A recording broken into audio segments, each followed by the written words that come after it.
Hammer now after I finish talking. Right now. Right now. Just hang on, I lost my page.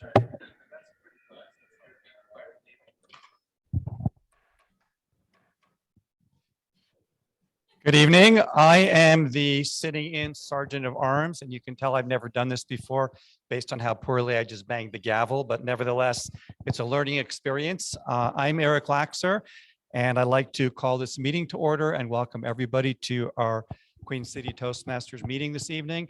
I know people usually give a little bit of information about this day in history when they stand up here, but I have something a little bit different. I'm going to share with you some birthdays of important people or people you may know. And if you think you know their age, please either shout it out or raise your hand. And so today, in case you didn't know, it's Clint Eastwood's birthday. Does anybody want to guess how old Clint Eastwood is? 80. In between, 91. 85. You are very close.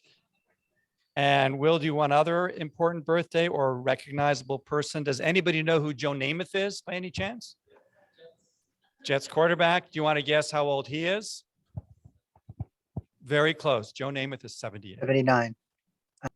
So thought I'd entertain you guys for just a moment. With that, I would now like to turn the meeting over to our president, Toastmaster Vanessa. Thank you. Thank you, Eric. And thank you all for showing up right after the long weekend to Toastmasters.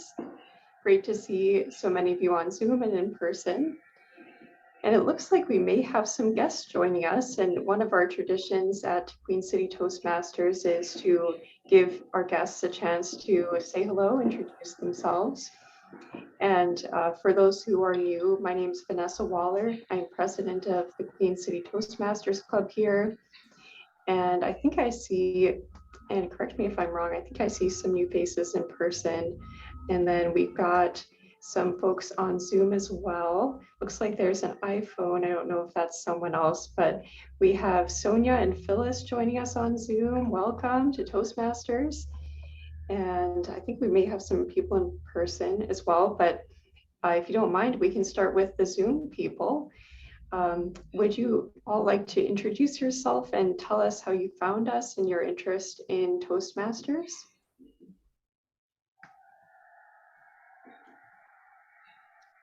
I'll go ahead. I'm Phyllis Holly Ward, and I started out, coming to Charlotte's Toastmasters through the South Park meeting, and found out that they are a sister of the Queen City. I came and visited the Queen City last weekend, and my goal is to continue to my goal in being a part of Toastmasters here in Charlotte. So I'm showing up again, even by Zoom, even after the long holiday. Well, wonderful. Thanks, Phyllis. And that's cool. I didn't realize you were part of the South Park group. So welcome to our sister club. And I guess you're not really truly a guest. You're just part of our sister club, but great to have you. Sure, family. My name is Sonia Pons-Gaba. I'm also with South Park Toastmasters. We get to enjoy David every week. And I said, it's about time you visit Queen City. And thank you guys so much for partnering with us, demonstrating to us what a Toastmasters meeting is really all about. Congratulations on your distinction. I saw it on the tracker the other day, and just thank you for letting me be a part of your meeting. Thanks.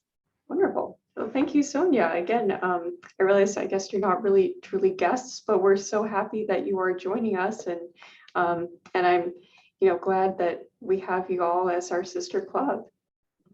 And let's see if we have any people in person who are guests and are maybe new to the club.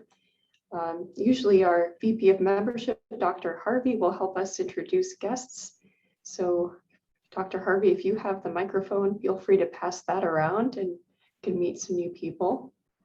Sure. As you all have seen, a very honorable guest, Junior. He's been here a couple of times, and he's contemplating on joining. Like for Junior to make an introduction. Hi, how's it going? My name is Junior. I've come to Toastmasters a couple of times now, and I'm constantly coming to continue my communication skills. Excellent. We're honored and very happy to have you here with us, Junior. Now, our next guest who will join, Take. You guys have seen him a couple of times. Take is from Japan, and he's coming to America here, and he's a great guest. We're very honored to have you here, Take. Would you make an introduction? Hi, my name is Taiki. I'm from Japan. I used to go to Toastmasters back in Japan, and I'm really glad to come here again. Now, quick question for you, Take. Where is the Breaking Bad lawyer, Saul Goodman? Where's your roommate? Oh, I think he's doing something today. I don't know. Okay. We won't ask. Now, coming to our next honorable guest, I'd like to introduce you guys to Jordan. You guys saw Jordan a couple of times. Great guest. And every time when Jordan hold up the mic for the table topic, I love to hear him speak. Would you share some insight with us? I'll try. Yeah, Jordan, like you said, Jordan Temple. I've been here 3 times and look forward to improving my public speaking and speaking on my feet. Thank you, sir. Back to you. Well, thank you, Dr. Harvey, and welcome again to all of our guests. Great to have you.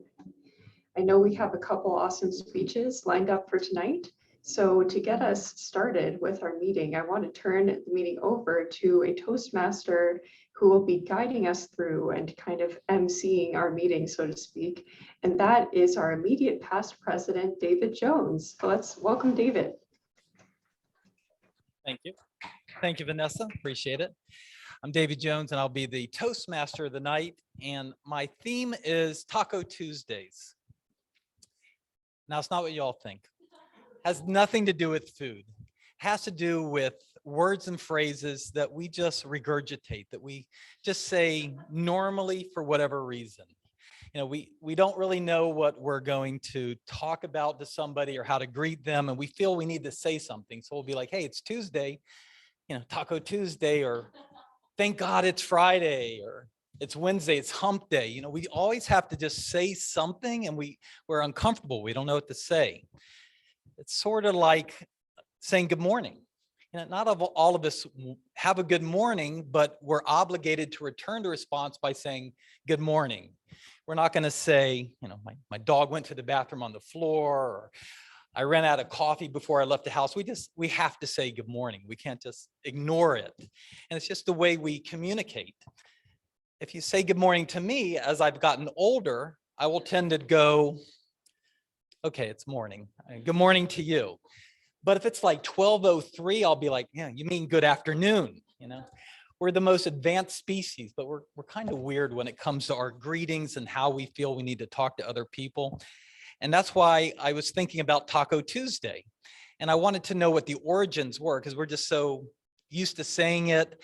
And I thought maybe it was an old Taco Bell commercial, but it turns out that the legal owner, the trademark of Taco Tuesdays, is Taco John's. It's a restaurant chain in the Midwest. And in 1989, they got the federal trademark for Taco Tuesdays. And if you use it, they will sue you. Now, we can say it amongst ourselves, but if we own a restaurant and we promote Taco Tuesdays, Taco John's is going to sue us. And they can sue anybody in 49 states. Now, they can't sue somebody in another state, and that is New Jersey, because 10 years earlier in 1979, Gregory's Restaurant and Bar in New Jersey also had Taco Tuesdays, but they only got the trademark in New Jersey. They weren't thinking the big picture. They just did the local state. And therefore they have it in New Jersey and Taco John's has it nationally.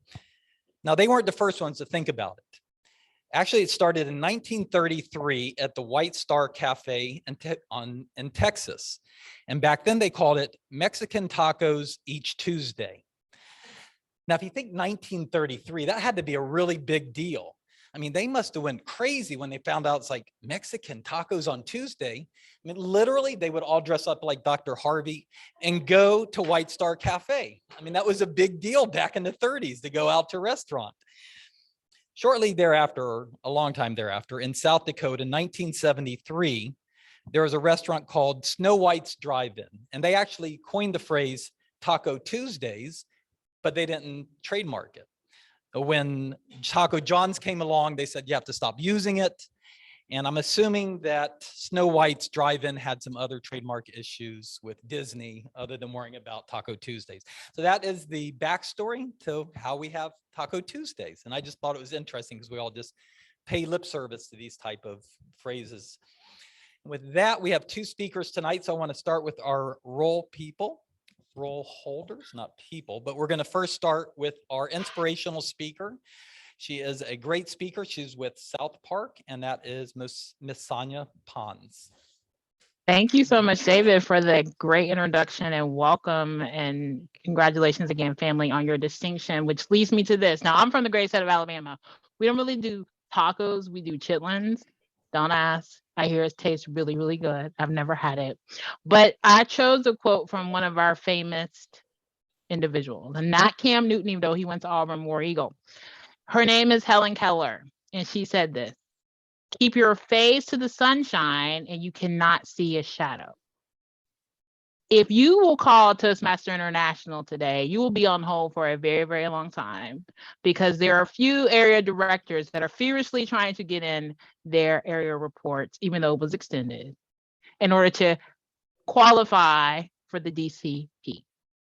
Family, a lot of people are not going to earn distinction. Congratulations, Queen City, you were able to do it. But it doesn't mean that you stop your Toastmasters journey. That's a little piece of icing on the cake. But coming to meetings, showing up, doing your roles, doing your speeches is all about the sprinkles. And who doesn't want the sprinkle? So whatever happens with your club as we come to the close of the Toastmasters year, remember that you are a sprinkle that's wanted all over the world. Do your speeches, show up, and do your roles. And eventually, you'll get on that board as distinguished. And with that, I will turn it back over. Thank you, Toastmaster Sonia. Appreciate that. And next up is going to be our grammarian. You've already met him, and that is Eric Laxer.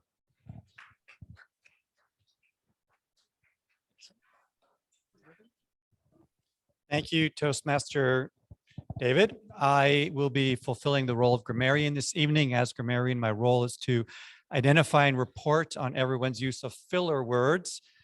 0 usually isn't a good score, but today that's our goal. And examples of filler words includes and you know. So basically things we all tend to say subconsciously. And I will also report on proper, improper, or good use of language and grammar. And I will share with you the word of the day. In respect to Memorial Day, I have chosen the word honor or honorable, which means deserving of merit or respect. Dr. Harvey has already used both of those like 3 or 4 times, so he's well ahead of everybody else. And an example of how we can use it in a sentence is, we are honored tonight to have members from our sister group, South Park Toastmasters, join us for the meeting. And I also gave you an example of use of the word in that sentence. So I'd now like to hand it back to Toastmaster David. Thank you. I was going to tell you to put yourself down for an The most honorable Toastmaster Eric. Thank you. And next up, and I'm going to mirror her, is going to be our timer, President Vanessa. And whatever she does on Zoom, I'm going to do it over here as she does it. But take it away, Vanessa. All right, thanks, David. I'll admit I'm a little bit rusty with the timer, but this is good to keep my skills up and going here. So we have a few different types of speaking opportunities that are timed in each meeting that we hold here. The first type is our prepared speeches. Those are 5 to 7 minutes long. And at the 4 minutes, 30-second mark, I'll give the green light like this. At the, hold on a sec, let me remember where I change it. Then I will switch to the yellow light. And then for the 7-minute mark, I'll go red. And that means you have 30 seconds left because we do have that 30-second grace period.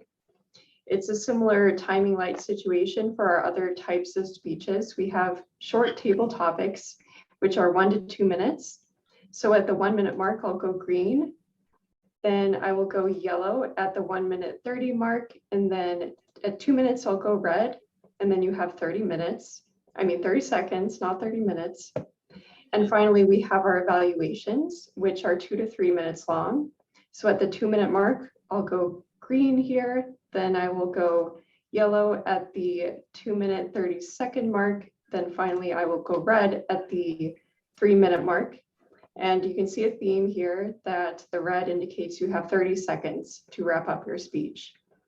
I did want to circle back. I know we have one speaker who listed a speech as being a 20-minute presentation. I just want to confirm, I believe that's Dr. Harvey doing a 20-minute presentation. Is that correct? Just checking. Yes, he Okay, said cool. 18 to 20 minutes. 18 to 20. Okay, so in that case, I will go green at 18 minutes, and then yellow at 19, and then red at 20 minutes. And I'll turn it back over to you, David. All right, and just to throw you one more curveball, Fitz is doing his icebreaker, 4 to 6 minutes. Got it. Okay, in that case, for the icebreaker, at 4 minutes, you'll see the green. At 5 minutes, you'll see yellow. And then at 6 minutes, you'll see the red. Thank you much. And next up is going to be our ballot counter, Andrea Chocolate Butterfly Williams. Want this? Keep this on for right now. Okay, so everyone, good evening, fellow Toastmasters. Today I am your ballot counter. I ask you right now to tear off your tickets. Tear off your ballot so you won't have to interrupt our speeches, especially since we have one that is 15 to 20 minutes. He needs that time to concentrate. So we want to make sure that we all tear off now, and I'm going to demonstrate that here. And these ballots are what you use to either give feedback, and that would be positive, encouraging feedback, or you can just vote for your favorite speaker, your favorite evaluator, or your favorite table topics participant. So look forward to seeing all of your ballots. And if you are on Zoom, please send your votes to the club view. Okay, back to you, Sir Toastmaster of the day. Thank you.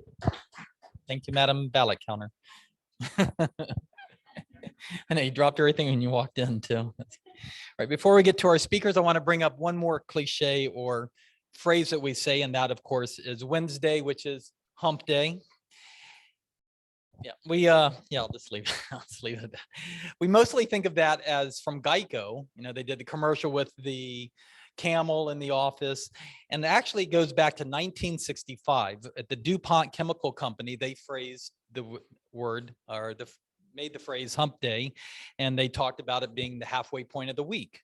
And then in 1975, a singer who I don't think I ever heard of, J.J. Cale, wrote a song called Friday, and in it he mentions Wednesday's hump day, the week's halfway gone. And just a little backstory to the things that we commonly say. And with that, I'm going to go ahead and introduce our speaker, Dr. Harvey Tran, 18 to 20 minutes. He is doing the Presentation Mastery Level 5 Prepare to Speak Professionally. And his title is How Unconventional Wisdom Will Unlock Your Greatest Strengths. Please welcome Dr. Harvey. Thank you, Toastmaster David.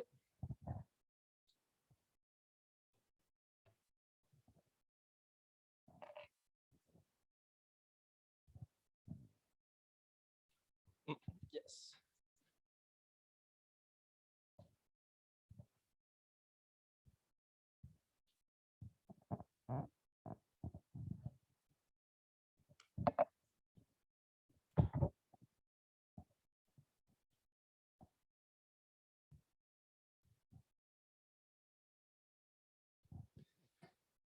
Good evening, fellow Toastmaster and honorable guests here as well as on Zoom. Let me ask you all this question. Do you believe that there's some hidden strength in you? That there's so much more to your life than what you've seen so far? That you have so much to offer and you deserve so much more for your life? Fellow Toastmaster and honorable guests, I'm Harvey Tran, and I'm here to share with you how unconventional wisdom can unlock your greatest inner strength. That way, you could be all that you could be. As a disclaimer, I want to share with you that all of the stuff that I'm about to present does not belong to me.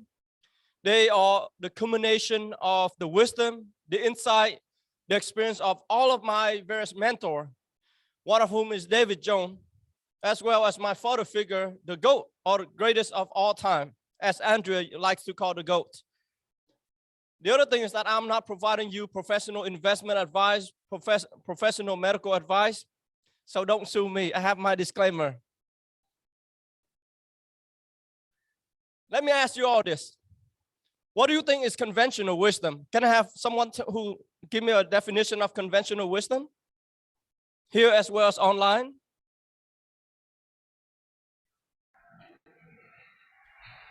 Absolutely, Toastmaster David. Conventional wisdom, as Toastmaster David mentioned, is the generally accepted belief from society or any group, any organization. Now, because conventional wisdom are so ingrained in us, we think that is the truth. We think that is the right way that we should follow. Guess what? Do you think that most people are rich and happy? Or do you think that most people are living in a quiet life of desperation from not realizing your dream, from not being all that you can possibly be? And that's because we have been following conventional wisdom all our life. Let me give you an example. Let's say Hannah grew up in a regular family. In my family, my parents, her grandparents will tell her, listen, Hannah, there's no place in medicine for you to be a doctor. A girl, a woman should be a nurse. And when you go to church, sit still. Don't look at other people. Don't wave hand or being all curious. Sit still and just be proper. That's conventional wisdom. And guess what? That substantially limited what my daughter could be. So fellow Toastmaster and honorable guests, I'm going to share with you 12 different conventional wisdom and how all of that has been impeding your life all this time and what you can do to break away from it. So as you saw from that slide right there, conventional wisdom number 1, be with your friends who are similar to you. People often tell you or give you advice, just be with those who are similar to you, same mindset. That's conventional wisdom. Imagine if you want to become someone who will achieve at a far greater position than you are in life, be it making more money, be it getting a new job promotion as CEO, be it becoming a politician. If all you do is just hanging out with guys or girls like you, do you think you would acquire the new skills or knowledge? Fellow Toastmaster and honorable guests, you won't, as you already know, but you would be feeling much more comfortable with people who are exactly like you. I'm here to tell you that to grow, you need to surround yourself with people who look different from you. Different skin color, different skill set, different sexual orientation, different religious orientation. People who have something else different to offer to your life to give much more true diversity so that whatever you lack in your skill can be abridged by the other person. For example, my hand is good at holding this mic. My mouth is good at talking. My mind is great at thinking. My leg is great at walking.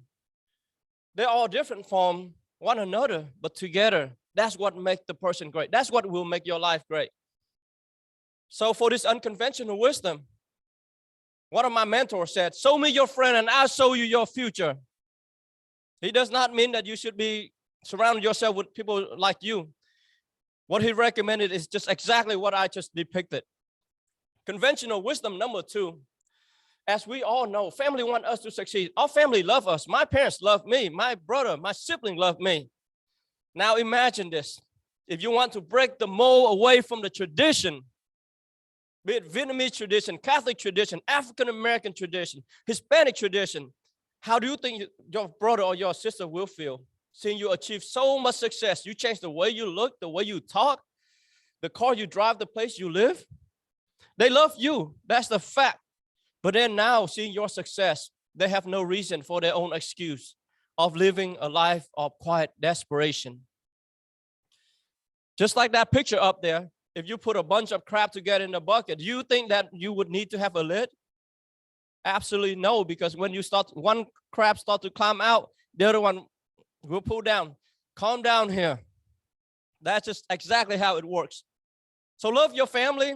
Don't abandon your family. You cannot leave your family, but make sure you have some distance with family member who always give you advice, unsolicited advice that would bring you down. Conventional wisdom number 3, education is the key to success. As you guys can imagine, in America, when we hit that industrial revolution, there were just so many jobs to place people into the factory, because that was when the industrial revolution started. All this machinery, all this factories sprouting up, the steel industry. So the educational system was promoted during the time to fill in the demand from the workplace. And the same conventional wisdom is still being promoted today. So all along for my life, I got my MD, I got my MS, multiple degree, just to fill the niche in educational system. It did not do me any good. It gave me a lot of student debt. My God, I was afraid. If I did not meet my mentor, I don't know how would I be repaying my debt. Maybe it would take me 40, 50 years. Nobody would want me because then they have to assume my debt. So education is not the key out of poverty. Unconventional wisdom tell you otherwise. As you can see, that is the mentorship. The mentorship system is so powerful. Imagine you as a young graduate, as a young professional, you have not racked up those years, those decades of experience. Now your mentor have been through it all. He or she saw all the pitfall. He'll say, Fitz, don't stop in there. Go to that way. That's where the honey is at. Open that door. If you open that door, there's a tiger in there. So it would save you a lot of time, a lot of efforts, so you can reach your dream, your goal much faster. If you haven't done so, fellow Toastmaster and honorable guests, get yourself a mentor. Conventional wisdom number 4. Now this one I struggle with the most. Back in the days, I would set my goal low because I listened to conventional wisdom. Set my goal low so that I won't disappoint myself, so that I will be sure to hit it. And I even taught the other guys, my friend, set your goal low, lose just half a pound a day. Imagine what would it do for you in like 60 days, so on and so forth. But guess what? It never realized to anything. If you hit the low goal, it does not contribute significantly to your life. What if you set your goal, your expectation so high? Like Barack Obama, when he was at Columbia University, my alma mater, he was smoking weed. During the time, he set the expectation for himself. I want to be the first Black president of the United States of America. Where is he now? He achieved his goal. Now, most of us won't achieve our goal. The goals are just so high and the expectations are so high. But if you don't land on the moon, and when you shoot at the star and you still landed on the moon, if your goal is to hit $1 billion and you got just, $200 million, maybe if you're the weakest one, $20 million, hey, that's still good. Set your goal, your expectation high. Conventional wisdom number 5, do as many things as you can. Don't miss out the opportunity. This is part of the shiny object syndrome. When you see the opportunity out there, you like to grab it because then you feel like you won't be missing out. In the stock market, that's called FOMO, fear of missing out. Now, when you focus on so much What would that do to your life? Fitz, how many hours in a day do we have? 24. Now let's assume you guys started to pick up on so many things. Run multiple company, multiple organization. There's no way you can fulfill your demand. No way you can be as effective as you should. So focus on the few, not the many.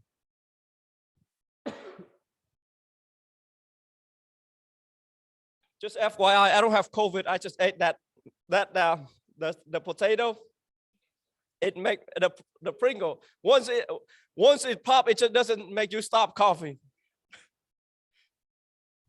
Conventional wisdom number 6. You don't have to work hard, just work smarter so you can have a 4 hours work week. How many of you guys know Tai Lopez? Raise your hand. No Tai Lopez? Okay, 1.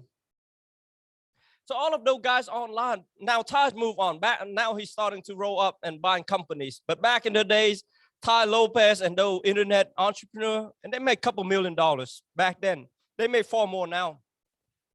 They tell you, okay, just work 4 hours a day. You don't have to work hard, just work smarter. That's not true. The reality is, if you run companies, if you work in big organizations, you know that you should be the first one to show up, the last one to leave. Just like our immediate past president. I tried to beat him every single week to come here early. He beat me even this week again. And this week I was very, very early. And also, always under promise and over deliver. The early bird indeed gets the worm. And then make sure you eat more worm as you stay way beyond after everyone else. Work hard. You just go back to one of the speech that Dr. Laxer mentioned back then.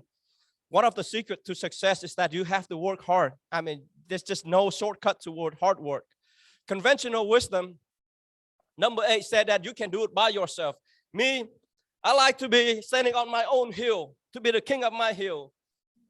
Any board or any place, I want to be the sole guy, the biggest decision maker.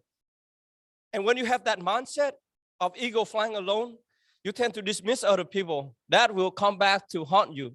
You will not be able to succeed in creating generational wealth, in building company that the investor will knock on your door to put the money to invest in you rather than the other way around. You need to have a very, very good team, great partner, people with diverse experience, just like what I mentioned. Conventional wisdom number 9. Now, if you are from the Christian or the Catholic upbringing like me, every weekend you go on church, you hear the sermon. Be poor, be humble, which is true, and be poor. A rich man, the chance of a rich man to go to heaven is less than the chance of a camel going through the needle thread. If you have that mindset, you cannot be all that you can be. You have to be selfish so that you can be generous. Imagine your neighbor is dying. People in the city, they are dying. So many homeless out there. You want to help them. But if you're not being selfish to create generational wealth for yourself, where are the resources for you to help other people? You can say the prayer for them, but they will still starve. And prayer are important to give them a peace of mind. But at the end of the day, you need to have the money. You need to have the fund so that they can buy food and help to improve the educational system, so on and so forth. Conventional wisdom number 10. You need to be ready and become an expert to realize your dream. Now, I spoke on this with another fellow Toastmaster that contrary to conventional wisdom, you don't have to be an expert. I started my blog when I was not an investment expert. I only had the background as a physician and a scientist, no investment background at all. But then I started to see how the other guys are doing it. And then I started to learn to emulate. I bought books, I read up on it, I refined my skill. And over time, over the years, I just pick up so much knowledge that I now become an expert. As you are contemplating on becoming all that you can be, on reaching your dream, your own self might tell you that, hey, I'm not ready. I'm not there yet. I need to learn more. I need to become an expert. Stop that negative thoughts. Just go ahead and do it. The road to success, and this is unconventional wisdom, the road to success is always under construction. And then conventional wisdom, number 7, go to the personal development and networking events. Now, I know this can offend or hurt a lot of people feeling because many of us, including myself in the day, gone to personal development. I bought all of those books. What is the gentleman that you like, Sarah Mary? Tony Robbins, exactly. Now imagine the PD coach. How do you think they make money? Is it from corporate transaction, from buying company, or from running, grooming big time company? No, it's from getting you into the seminar. It's from selling those tickets. Tony Robbins made a lot of money, a couple $100 million, I believe, but it's all from you. And also about networking event. If the guys need to go to networking event, you think he has a deep Rolodex or she has a deep Rolodex for you? No, it's going to be people very similar to you. You want people different. Stop going to personal development seminar, networking events. Another point about personal development, it was started by Napoleon Hill, an insurance salesman. They got together and came up with a scam. What can we do? What can we sell so people cannot measure? Personal development. Nobody can measure that. We can measure wealth. We can measure health, blood pressure, so on and so forth, but we cannot measure personal development. But it became a multi-billion-dollar industry. So as you achieve your dream, as you move forward, be careful who you associate yourself with and be careful where you go to. Instead here, go to Toastmaster. My mentor absolutely 100% recommend Toastmaster because he's seen the mentee, who he called the meatheads, become multi-billionaire from Toastmaster. Some of the meathead stay with Toastmaster for the rest of their life. And I'm gonna be one of the meathead that will embrace Toastmaster forever. Now, why is that?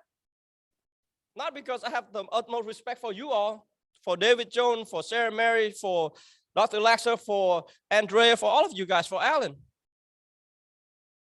The respect is always there, but it's because we need to have the communication skill. If you cannot talk, do you think you can conduct a boardroom? Do you think you can close a sale? You think you can propose a transaction? Absolutely no. So Toastmaster is one of the absolute essential, critical element to your success. Now, coming to the last conventional wisdom. You have to be a vegan to have longevity. You have to have big muscle to be healthy. I know Sarah sitting down there, she's like, you defy every single essence of all of my speech all this time. I'll share this with you. I had a friend back in the medical school day. He's a hardcore vegan, far more than you, Sarah Mary. All he eat is just like carrots and all of those stuff. I never seen him eat any piece of meat. Now, as a guy, when we studied together, when we go to play basketball, we take off our shirt.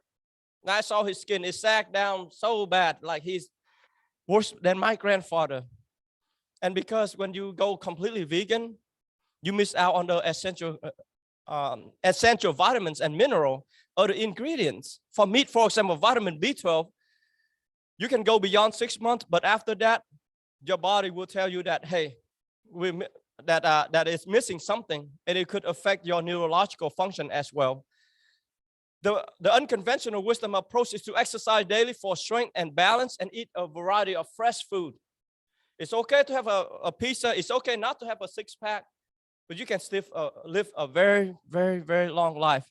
In summary, fellow Toastmaster, if you want to be all that you can be, consider breaking away from conventional wisdom. You don't need to do all of them at once. If you don't get anything from my speech, just focus on one point and do that.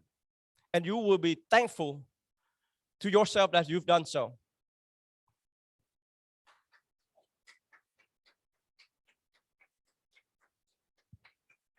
Thank you, sir. Thank you, Dr. Harvey. Okay, and next up is our second speaker. It is Icebreaker, 4 to 6 minutes. Fresh back from Greece is Fitz.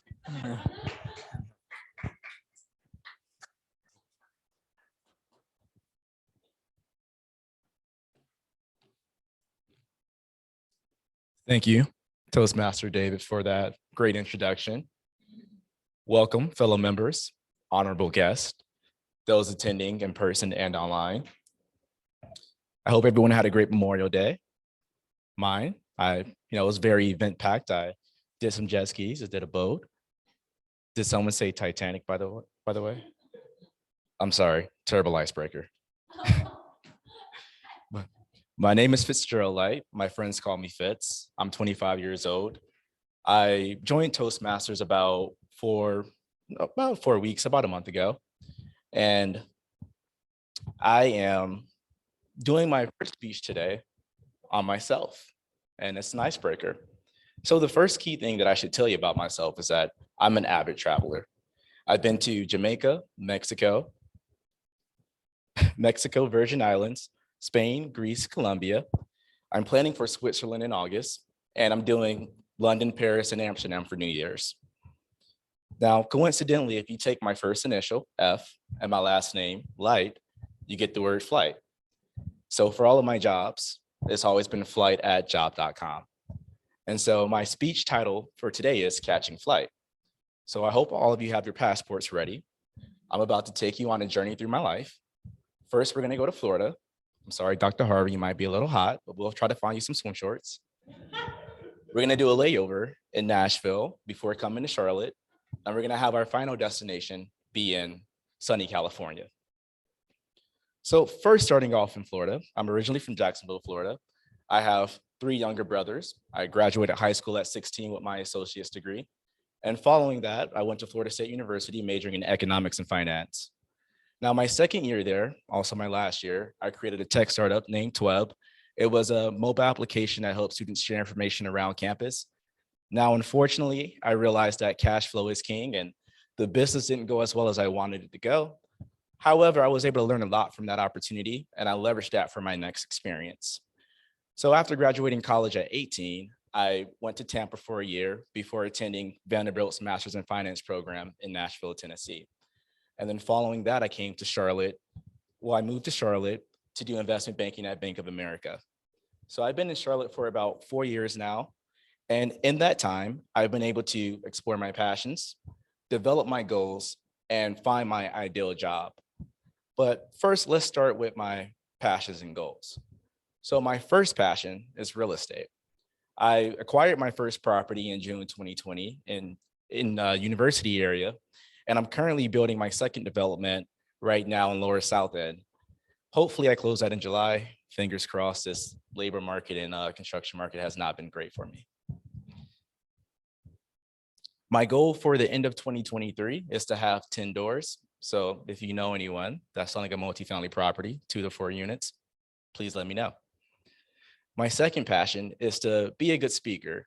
Speech is always something that I admired and I really truly enjoy a good speech. It's something that I've always wanted to be good at. However, I've always struggled to do that. So this year I decided that I wanted to improve my ability to explain my opinions, enhance my persuasive speaking skills, and learn how to inspire and spark change through effective communication. That is one of the primary reasons why I joined Toastmasters.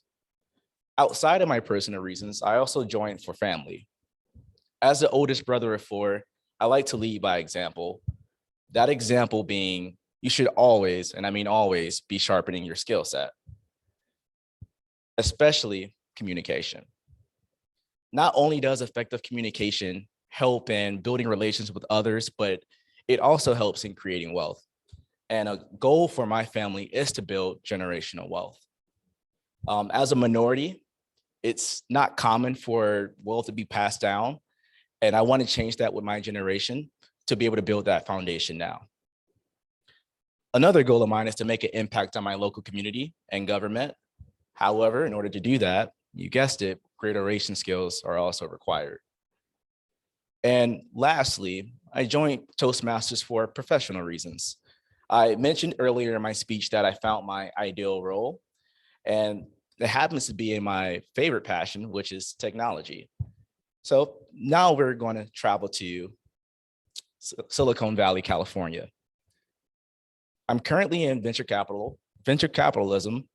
I work for a startup named AngelList, and our goal is to help startups get funded. And our goal is to be the next Robin Hood for early stage companies, meaning that We want to help the general public be able to invest in early stage companies. Think about Facebook or Twitter before they became on the stock market. So you get a great return.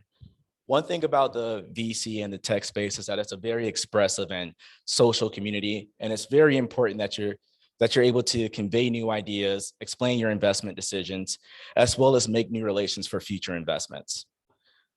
As with any role, it's vital that I'm able to express my opinions and explain my opinions. And that might be one of the most important reasons why I joined Toastmasters. So now, unfortunately, we're getting to the end of our vacation. It's time to fly you all back to our Toastmasters meeting. I truly hope you all enjoy coming home with me to Florida, traveling to Charlotte and exploring my passions, and finding my dream job in sunny California. Thank you all for flying the Flight Express, and I look forward to our future adventures together.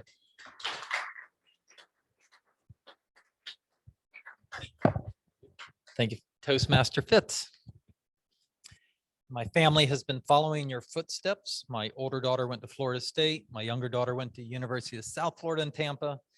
And my younger daughter is also faculty at University of North Florida in Jacksonville. So we're right behind you on your flight through Florida. And can we get a timers report, Madam President?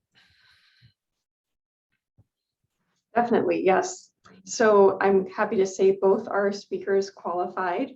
Harvey came in at 19 minutes and 51 seconds, and Fitzgerald Light came in at 6 minutes and 7 seconds. Again, both qualify for voting. All right. Thank you very much.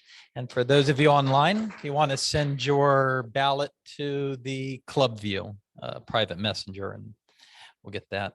Also wanted to point out, I mentioned that I'm a member of a number of clubs and I'm always learning from the other clubs.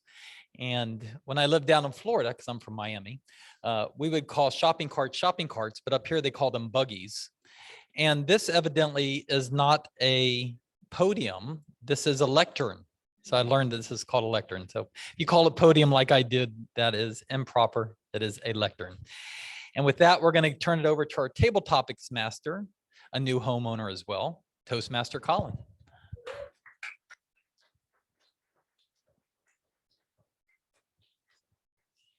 And all the table topics contestants try to use this word in your speech. Appreciate it. Thank you, Toastmaster David. Good evening, fellow Toastmasters and honored guests. My name is Colin, and tonight I will be testing your ability to improvise, to think on your feet. And with that being said, I'm going to need to request the bravery of several volunteers. I see Junior's hand up. You can go first. And just so that I kind of set the stage for everyone, the goal is to speak in roughly 1 to 2 minutes on a subject, which I will present to you when you come up here, hence the impromptu improvisational nature of this section of the meeting. So Junior, if you'd like to.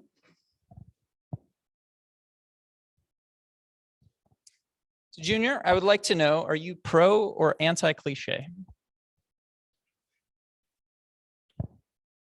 Oh, thank you. I thought you was holding. Again, if you Yeah. I'm pro cliches. Reason why I'm pro cliches is because sometimes they work, sometimes they don't. But at the times when you're using them, you never know who you're going to affect at the time or who you're speaking with.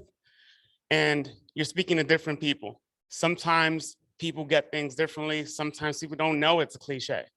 And when you affect someone in the right way, in the right manner, and what you say to them doesn't affect them as to what they think it's a cliche, what they don't, if it hits them just the way it needs to, then it works. So I am pro cliches.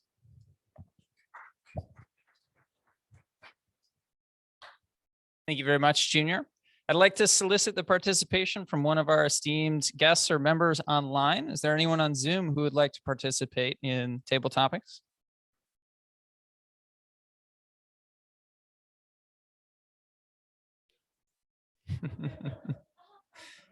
Okay. I saw a finger slip up there, Elvis. Are you interested? I can go. Yeah. All right, wonderful. Thank you very much. So Elvis, I would like to know your opinion about whether a taco is a sandwich or not, and why. Oof.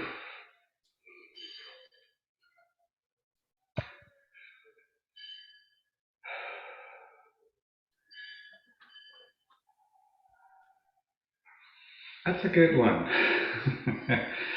And whether I think it is a sandwich or not, I think it is not a sandwich, definitely. If we take it for the definition of a sandwich, it contains actually two pieces that are individual pieces that are covering something in the middle. Although a taco could serve the same purpose of having two pieces on the side and something in the middle, they are not fully detached, like in the case of a sandwich. So because of that, I would say that a taco is not a sandwich. Now, if I was going to choose between a taco or a sandwich, I would always go with a taco. I like to do a lot of varieties of tacos, and nowadays, as I'm trying to stay away from flour, what I'm doing is now trying with plantains and doing plantain tacos. If you have never tried the green plantains before, please try it out, and I will be sure that you will enjoy it and would like it even better than the tacos that you usually eat. So to summarize it, I don't think a taco is a sandwich, but between the two, I always prefer the taco. Back to you, Mr. Tabletop Toastmaster. Thank you very much, Elvis. Truly one of the great debates of our time. And I have one more table topics question prepared for a final volunteer, if anyone would be so brave to try their hand this evening. TK?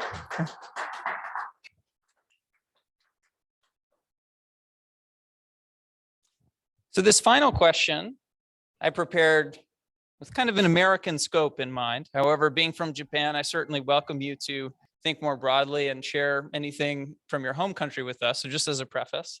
But the question that I wanted to pose is that Taco Tuesday, Thirsty Thursday, Super Bowl Sunday, Movember, which is the November sort of social holiday where men who can grow mustaches, I really can't, grow them for fun. What is your favorite social or non-religious holiday? Okay, so I am from Japan. So my favorite social holiday is Girls' Day. It's on March 3rd, which I was born. I was born March 3rd. And my mom, she tried her best to not give a birth on me on March 3rd because she knew I'm gonna be a boy.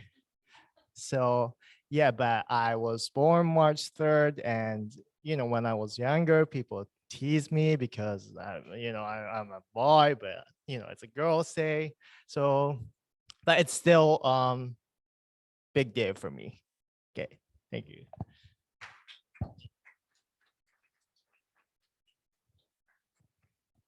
Wonderful. Thank you all very much to our volunteers this evening. Oh, and Vanessa, if I may request a timers report, please.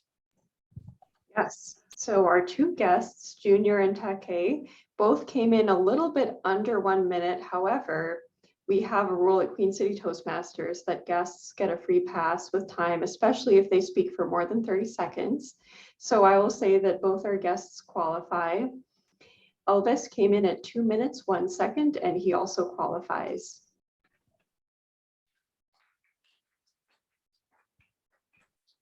Thank you, Madam Toastmaster / timekeeper. Senor Toastmaster, I turn things back over to you. Thank you. Thank you, Mr. Table Topics Master.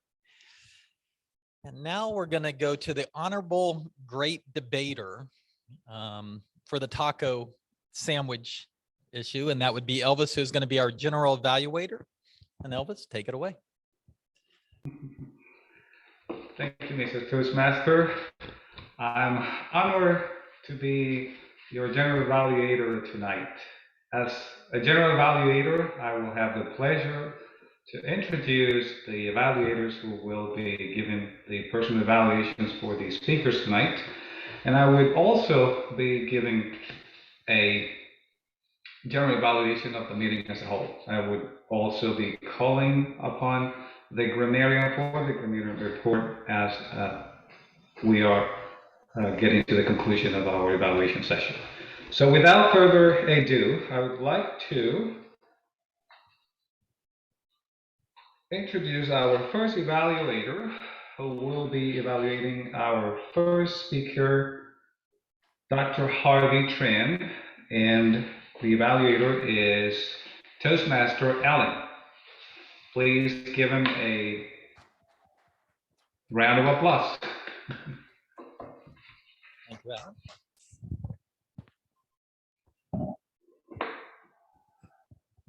Good evening, everyone. It's an honor to be here tonight. And it was also an honor to get to hear Dr. Harvey share the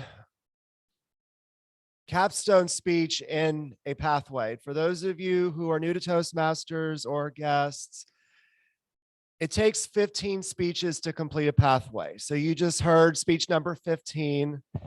And it takes a lot of time and dedication and practice to get to that point. So Dr. Harvey, congratulations on completing your path.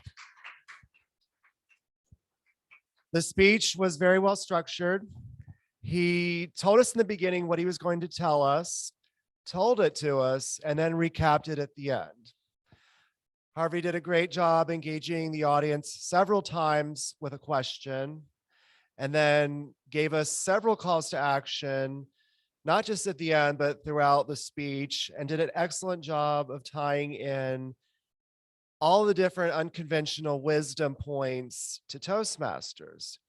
Talked about improving your professional and personal development and building your social network and improving your confidence, and picked some great ways into how that ties into Toastmasters and all the intrinsic benefits the Toastmasters has to offer. And you did a great job with humor as well. I really like the disclaimer at the very beginning. And then even though point number 12 was kind of superfluous and didn't really have anything to do with the rest of your speech, I still found it entertaining. And it did a great job of keeping us on our feet.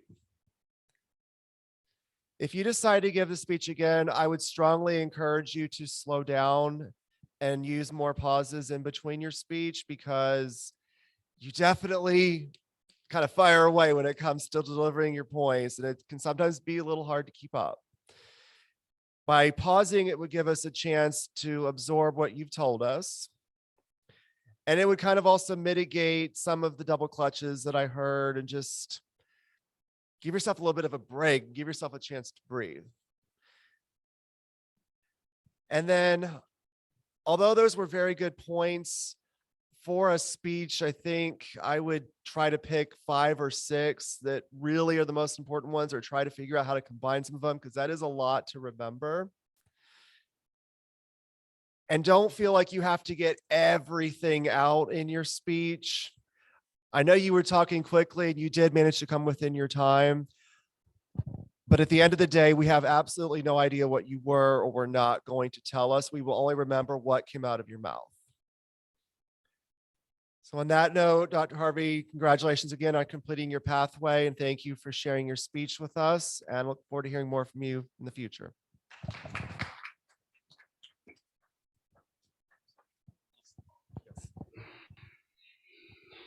Thank you, Alan. And now I would like to introduce our second evaluator, who will be evaluating Fit's Icebreaker, and that is Toastmaster Sarah Mary Toast. Please welcome our next evaluator to the stage. Thank you, thank you. Fitz, this was your first speech. Great job. Congratulations. You were actually owed a standing ovation. I'm sorry that we didn't give you one. I know. We'll do it after this. You did a wonderful job. I sincerely felt like you came up here and you told us a story, which is hard to do because for some breakers, it's easy to just spew out facts and just to tell people a bunch of different things that are about you or to avoid the question completely and do something totally different, which we've seen here. And anything is fair game as long as you're standing up here and giving a speech. But you told a beautiful story that was intertwined with facts about yourself, you know, casually dropping that you're the eldest of 4. You shared your goals, you shared your travels, you shared your schools and your education, and you did it in an engaging and in a fun way that we could follow you. You literally said, I'm taking you on a trip, which I thought was just wonderful. It's a sign of an incredible storyteller. I think you also shared your heart with us really well. You obviously have a heart of gold, and it's a generous one. It's an ambitious one. And I think the fact that you could show those characteristics about yourself without telling us is a skill in itself. I thought that was really well done. You were easy to follow. It was an organized speech. I had a great time traveling the world with you. And I thought the content was really nice. I really enjoyed it. Opening with a joke is always scary. Many of mine have fallen very flat. I would say speak a little louder, set up a little more, and then punch it. But I'm an easy laugh, so I'll laugh at just about anything.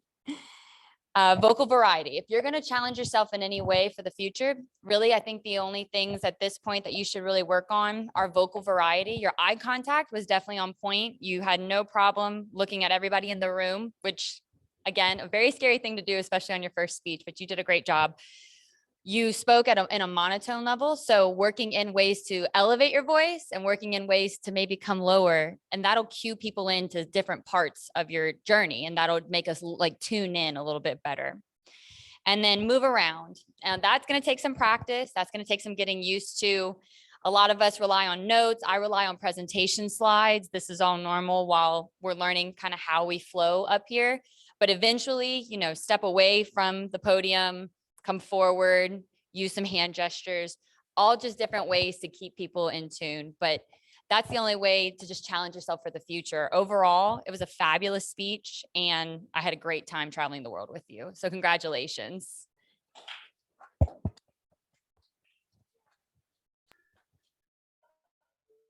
Thank you, Sarah Mary. I would like to ask for the timer's report at this moment. Thanks, Elvis. Alan came in at 3 minutes exactly, and Sarah Mary came in at 2 minutes and 43 seconds. Both speakers qualify. Great job. Thank you.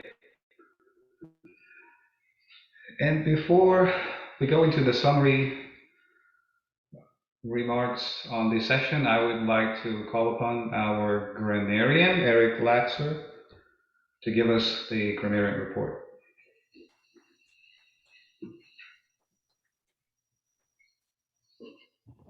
Thank you, Elvis. I kind of feel like an unemployed grammarian because the quality of everybody speaking tonight was incredible, that I really had hardly anything to write down. I'm going to point out just a few very subtle things. David, you said once, maybe, and you and Vanessa and Andrea had no filler words, no repeat words. Dr. Harvey, for somebody who spoke for 18 minutes, you had 0 filler words. That was really amazing. I caught maybe 1 or 2 times where you may have repeated an and or a so, trying to recollect your thoughts, but it didn't affect the flow. So if you have a chance to go back and look at the speech, you might see those, but it was really outstanding. Fitz, the same thing. I didn't hear any filler words, and you might have used and or a couple times. Actually, you said once, but used and a couple times during your speech. Our table topics people were also excellent. Taiki, great job, first time coming up here and speaking. And I think you said once or twice, but you spoke very naturally. Elvis, as well as the rest of the evaluation team, Alan and Sarah Mary, no filler words. And I'd like to congratulate our word of the day people, David, Alan, and as I mentioned, Dr. Harvey. And there were two quotes that I really liked. I'm just going to share. Dr. Harvey said one of them referring to meatheads. Some of the meatheads stay with Toastmasters the rest of their life. Hopefully that's all of us in this room tonight. And Elvis, you said without further ado, which I love when somebody is doing an introduction, because it lets you know that the next word is going to be the introduction of the person. So everybody, great job. Thank you very much. Thank you, Eric.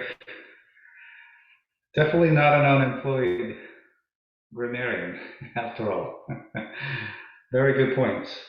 So now I would like to give a general evaluation of the meeting as a whole. So I would like to start with the Toastmaster of the day, even though we were a little short on the filling the roles.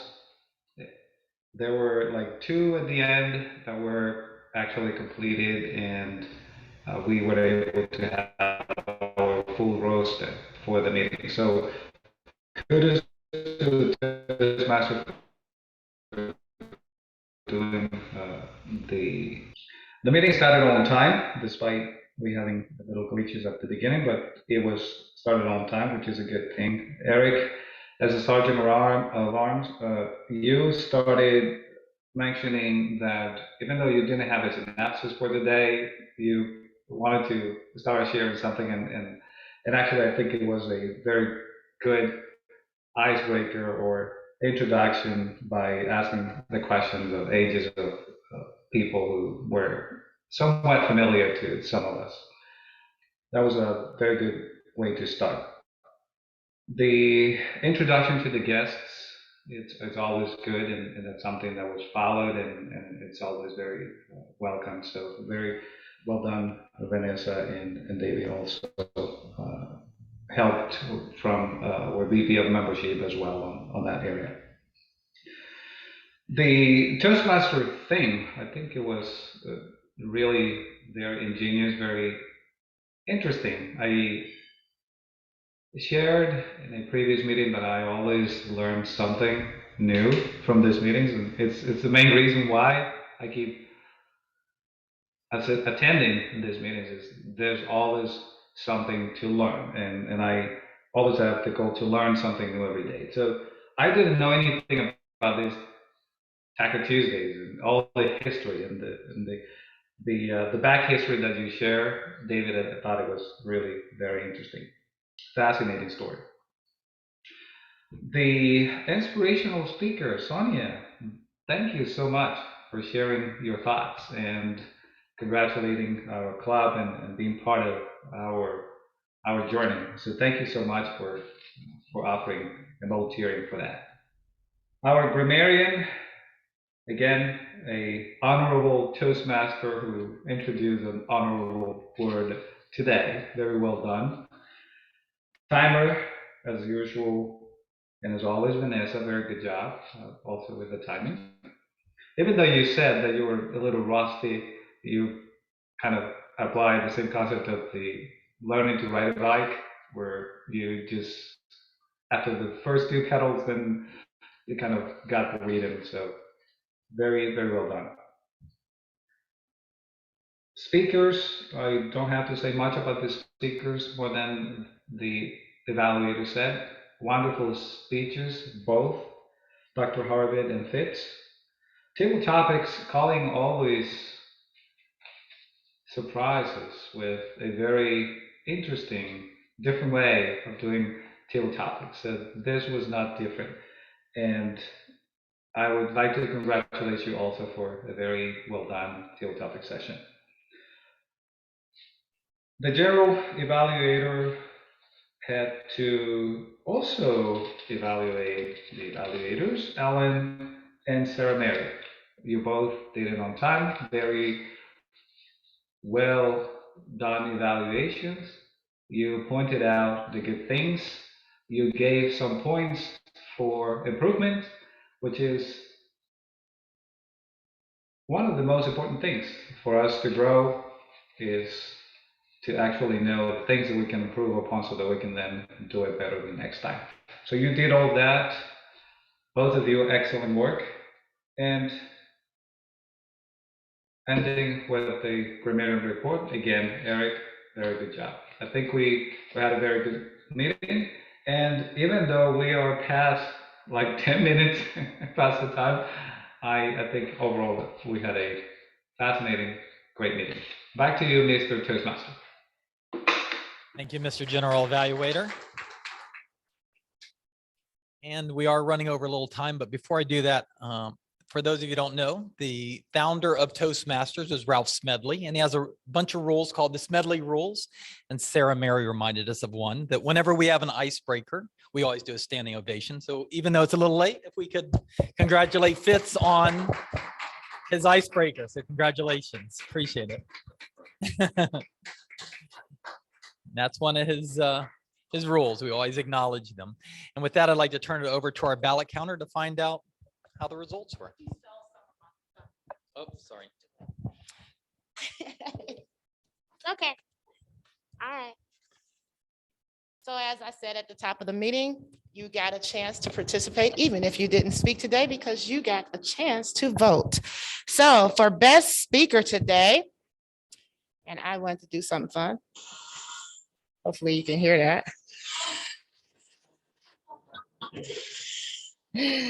So best speaker today is Fitz.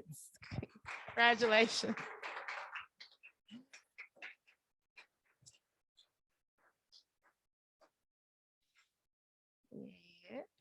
And for our table topics, our guest table topics is Junior. Junior, come right up.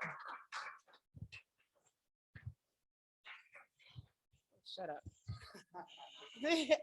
Okay, fine. And the best evaluator is Sarah Mary.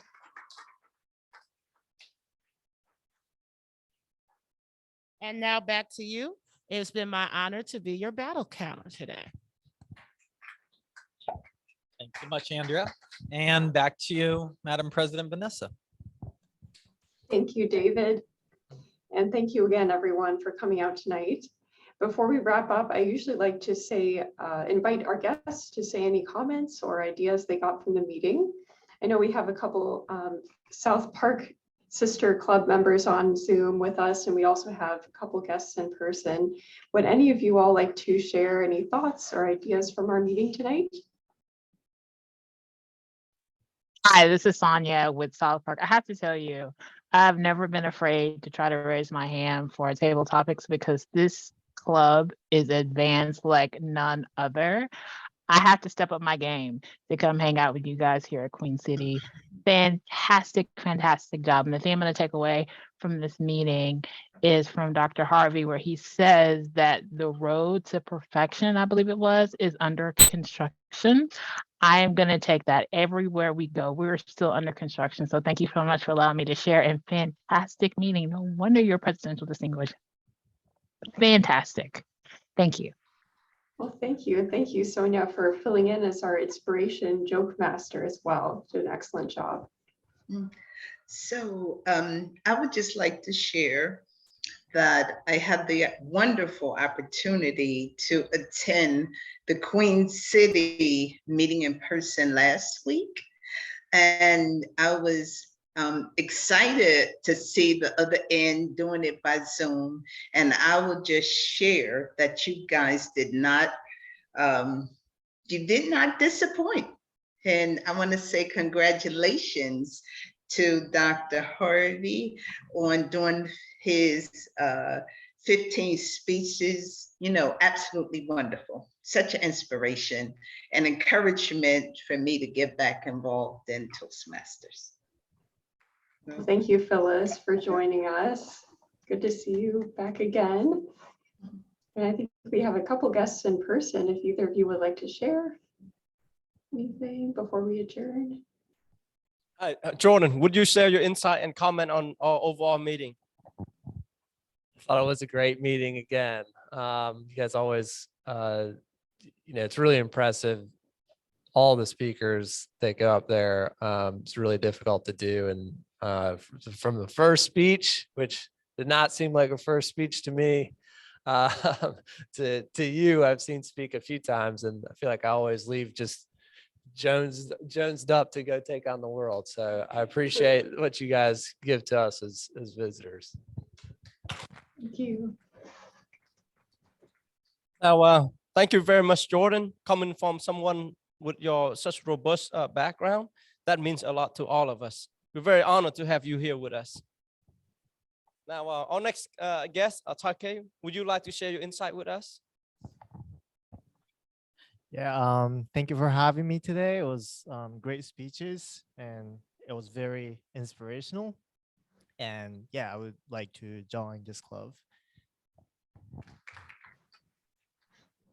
Right, excellent. As soon as our treasurer Jamie come back, I'll connect you with Jamie and make sure you bring the gentleman, Saul Goodman. Saul Goodman. Right. Now, our last guest, Junior, a man that we do not need any introduction. Can you share some insight about our overall meeting, sir? Absolutely. Great meeting. It's always a pleasure coming here. I need to join. I've been slacking on that. I just really like getting up there and improving. I think is really helping me. After seeing you, of course, many times, you're the most inspiring person I think I know. And Fitzgerald, I mean, great job. Like seriously, great job. And I appreciate all of you. Great. Thank you, sir. Fitz, congratulations, phenomenal speech. And also, I love the way you dress. I love your shoes. Thanks, Dr. After you, sir. Harvey. And thank you, all of our guests as well, for making it such a successful meeting. I want to give a quick reminder to our members. We do have elections next Tuesday during the meeting. So please, if you can make it either in person or on Zoom, at least for the first half of the meeting, we're trying to get a quorum so that we can vote and induct our new officer team who will be serving from July through June of next year. So excited to have elections next Tuesday, and we hope we can see as many of you there as possible to go ahead and vote. And of course, you can nominate yourself or other people who are members of Queen City. So excited for that. Do we have any other announcements from our officers before we adjourn? I don't believe so. All right, wonderful. Well, thank you all and have a great evening. See you on Tuesday. Thank you. Thanks again, Sonia, for your inspiration.